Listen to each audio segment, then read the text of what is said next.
After a few minutes, I took the gun out of his mouth.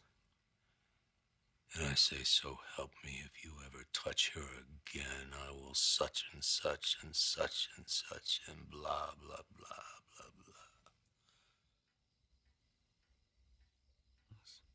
Just a warning. Oh, of course. Just trying to do the right thing.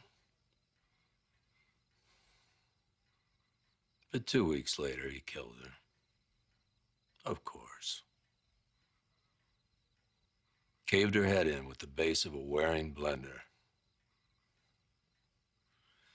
We got there was so much blood you could taste the metal.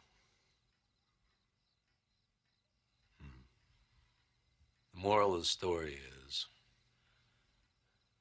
I chose a half measure when I should have gone all the way.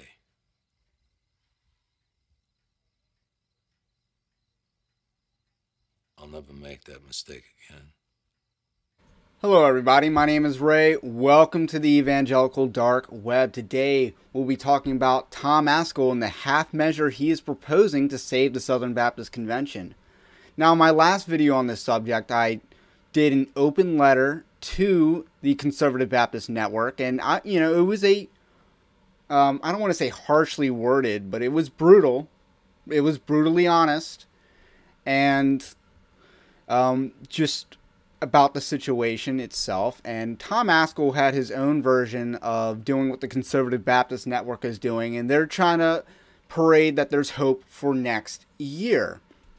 And, I do got to give some charity on this, because since the time that I published my open letter, and I don't take back anything that I said, but I will admit, I'm saying there's a chance.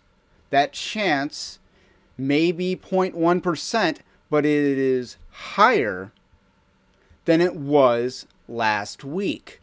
And that's because Ed Litton is imploding. He is clumsy. He is the Joe Biden meets the David French.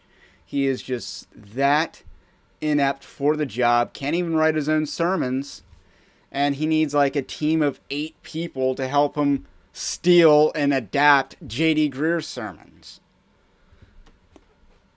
So I don't think, it's very possible that he could either not survive his first term at this rate, or he does not win re-election. Both of those are pretty possible. Are they probable? No, absolutely not. I think he can wait it out, because after all, who's calling on him to step down that he cares about? No one. But it is worth noting that the secular media is reporting on his plagiarism scandal. It's worth reporting that. I've seen MSN cover it, Newsweek cover it, AL, which is an Alabama publication, which maybe his own congregation reads, cover it. So it's a story that's picking up steam, and I don't think it's going to go away for him. Now, is it enough to sink him? I don't think so, because you still need to turn up the vote. You still need to get people to remember. And who's going to shell out all this money to not elect someone on the basis of this plagiarism scandal? I think that's a stretch to say that this is a doomsday. I mean, we've seen things that were comparably worse not sink a re-election process for a political campaign this far out from an election cycle. So people will forget by the time Southern Baptist Convention of 2022 happens. But I'm saying there's a chance. You mean not good like 1 out of 100? I'd say more like 1 out of 1,000,000.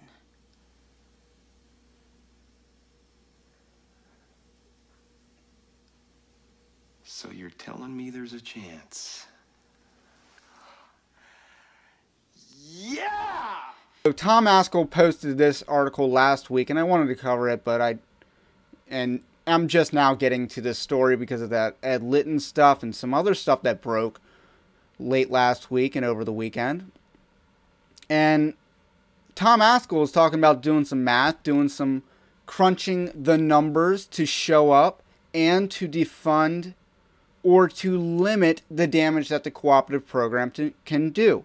Now, the cooperative program is against you. They are against this conservative resurgence movement. They are fueling the liberal drift, not only by indoctrinating seminarians through these woke seminaries, especially Southeastern, thank you, Danny Aiken, and Southern, thank you, Al Muller, but also through church plants, because we got people like Dottie Lewis and Kevin Ezel in charge of church planting.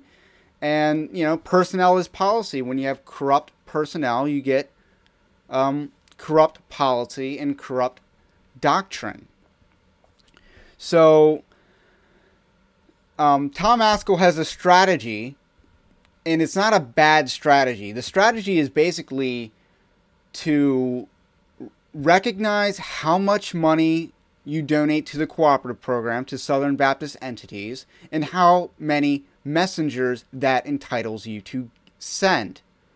So each Southern Baptist church gets 2 messengers, but additional percentages of giving entitle Southern Baptist churches to send more messengers. So what Tom Ascol is basically saying in this proposal here is that you limit your giving to make sure that you can afford to send messengers.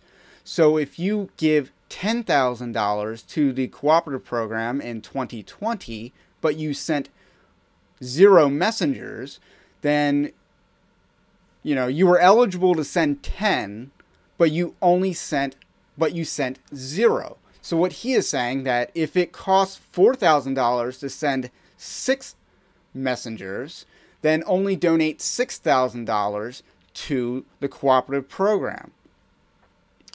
And he says to specifically put it towards entities that you trust. And I'm not sure whether, there's a whole thing about designating versus undesignating the donation. But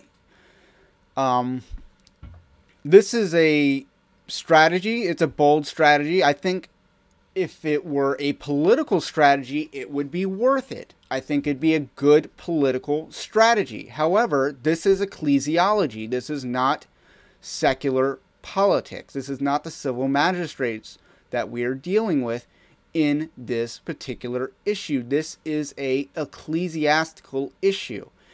And you thought you were spending, to use this example continued, you thought you were spending $10,000 on missions by giving it to the cooperative program, but those missions were crap and corrupted because all this money's flowing into corrupt hands.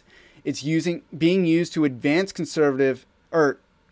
critical race theory and to oppose your voice at the Southern Baptist Annual Convention.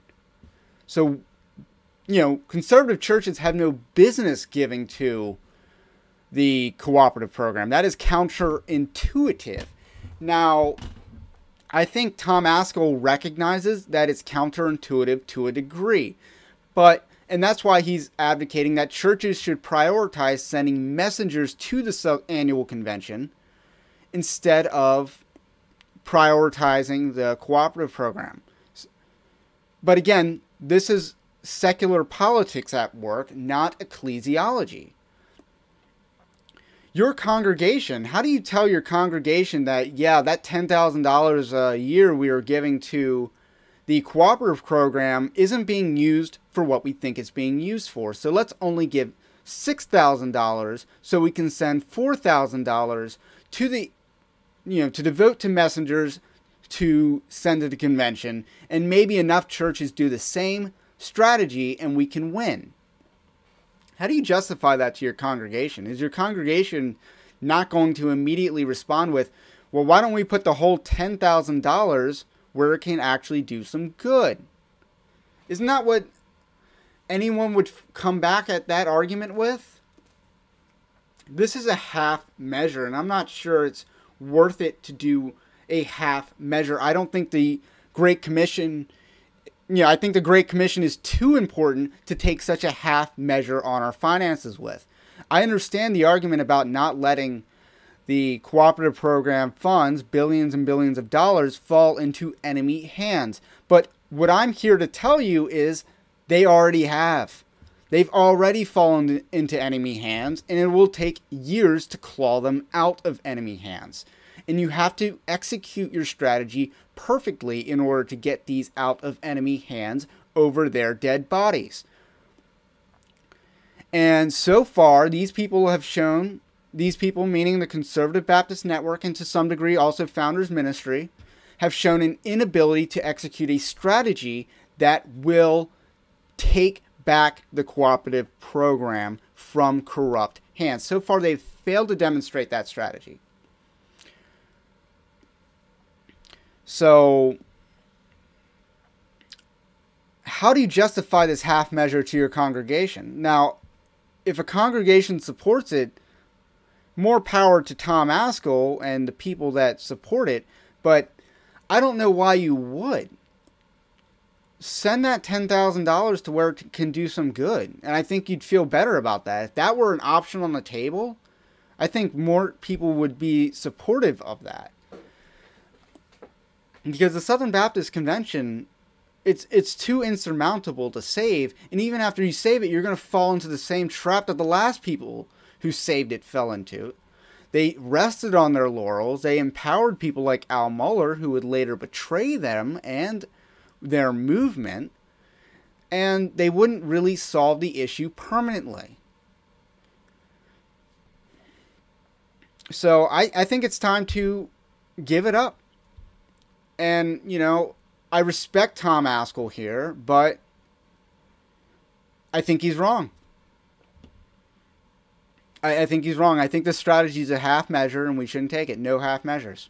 So that's all I got to say about that. My name is Ray. This is the Evangelical Dark Web. If you like this kind of content, subscribe to the channel also. And check out evangelicaldarkweb.org, linked in the description below. Have a blessed day, and I'll catch you on the next one.